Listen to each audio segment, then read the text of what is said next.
There's no doubt about it. We are in trouble. Our national debt is literally strangling us. We owe $14.4 trillion. And the big battle on Capitol Hill is whether or not to raise the debt ceiling. But some Republicans have a new plan of attack. They're signing a pledge to block raising the debt ceiling if spending cuts are not made, plus a balanced budget amendment.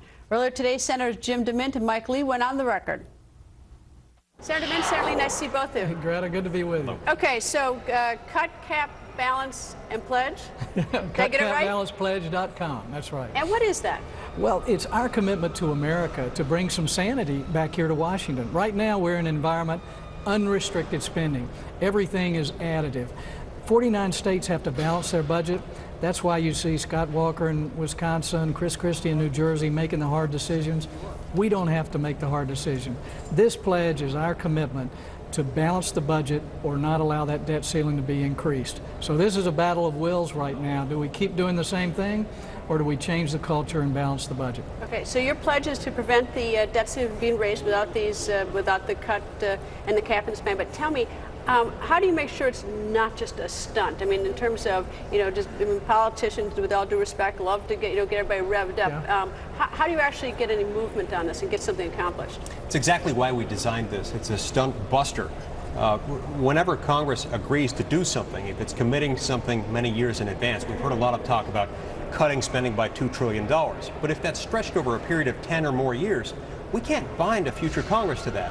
The only way we can bind a future Congress is by amending the Constitution. That'll take care of it. That will fix the problem. And that's what we have to do, because every time we expand the debt limit, what we're doing is obligating future Americans to future financial obligations. All right, so getting a balanced budget amendment, that's a huge task. You agree? Yeah, absolutely. It's a huge task, but the problem we face is also a huge one. But it shouldn't be that hard. I mean, almost 80% of Americans think we should balance our budget. And this is not like something that happens next year. The states would ratify it, so we're letting the people decide, do we want a balanced federal budget? And Mike wrote this constitutional amendment in a way that after it's ratified, there's 5 years to implementation. So we have time to reasonably transition to a different culture here in Washington. And in the meantime, that's why we have the cut and the cap to restrict spending as we lead up to the balanced budget. But if we do that, Greta, it changes everything in Washington. The culture of spending goes away, and then we start having to set priorities as a nation.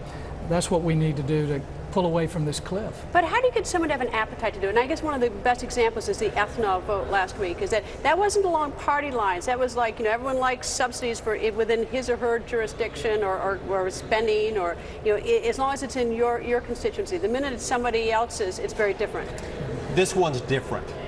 People might have different opinions on ethanol, and a lot of people don't have any opinion at all. But in this circumstance, the American people are overwhelmingly very concerned about raising the debt limit. And they're overwhelmingly very supportive of having a balanced budget amendment. That's why we're going to get support for this in both houses of Congress from people in both political parties. All right, you have 10 Republicans now, right? We have 10 Republicans that have signed on to this pledge. All 47 Republicans have signed on to this bill. All right, so what about the pledge? Why can't you get the rest of them to sign on the pledge? They're coming. We're waiting for We just started today. This was the initiation. We just had the press conference a few minutes ago. We have 47 outside groups representing tens of millions of Americans. And obviously, we'd like to bring some pressure on our Democrat and Republican colleagues to just use some common sense, to cut spending immediately, to cap spending over the long haul, and to balance the budget. Every American should agree to that. It's not a partisan issue, it's a common sense issue. Is the debt ceiling going to get raised? I hope we'll have a real fight about it. I hope it won't be raised unless we have a balanced budget amendment. And then if it is raised, it can be raised hopefully for the last time. Would you vote for the debt ceiling raised without a balanced budget amendment? Absolutely not. I'll lay on the railroad track. Absolutely not. Never.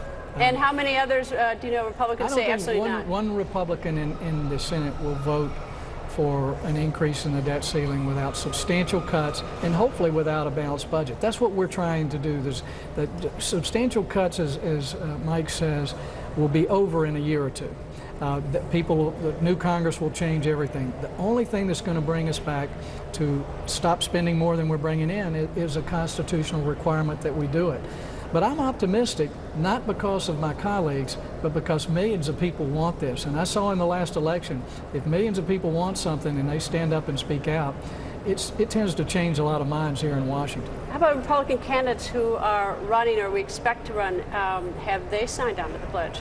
Yeah, a lot of Republican candidates for the Senate have. And No, not for the Senate, for the presidency. we also have a few of those who have. Herman Cain signed on to it today. There are others who support the balanced budget amendment who have yet to sign on to the pledge. But Tim Pawlenty has signed, so has Ron Paul. I think you'll see all the viable candidates sign up, and I've made it my one litmus test in this election. If you don't understand we have to balance the budget, you're not my candidate. And you guys bring the Tea Party vote. Well, yeah, I hope so. You think so? I mean, I hope so, and I hope we bring, 80% of Americans, including a lot of Democrats, a lot of independents, and Republicans, Tea Party, all agree we need to balance the budget. So this is something America feels strongly about. This is something every member of Congress should support. All right, I don't think Senator DeMint will answer this, so maybe you will. Is he running for president? You're going to have to ask him He that. won't answer it. What do you think? No, I will answer it. Okay. I'm not running for president. You don't think he's running? At this point, he's not running. At this point, that's a little hair splitting, is it? You're not going to run? I'm not going to run. Absolutely not. Well, nothing's absolute in life, Greta, but I have no plans to run, and it's getting a little late in the game not to be making plans. All right, so who's looking the best? I'm still looking, and I think there are a lot of good characteristics of the candidates we've got out there. I've interviewed most of them, and the rest are coming in to see me, and I hope we can get a lot of people in Iowa, New Hampshire, and South Carolina to wait and let this play out. I want to see how the debt ceiling plays out, how the balanced budget plays out. I think by the fall we'll know who the right candidate is. Who looks best to you, Senator? Well, I'm waiting to see which of them is willing to either sign this pledge or make commitments that are tantamount to signing the pledge. So I won't support any candidate for president or for any other federal office for that matter who won't make these commitments, who won't at a minimum say no budget increase, no debt limit increase without a balanced budget amendment. And of course we know the Tea Party's watching you too. So anyway, thank you both. Thank you, Greta. And good luck.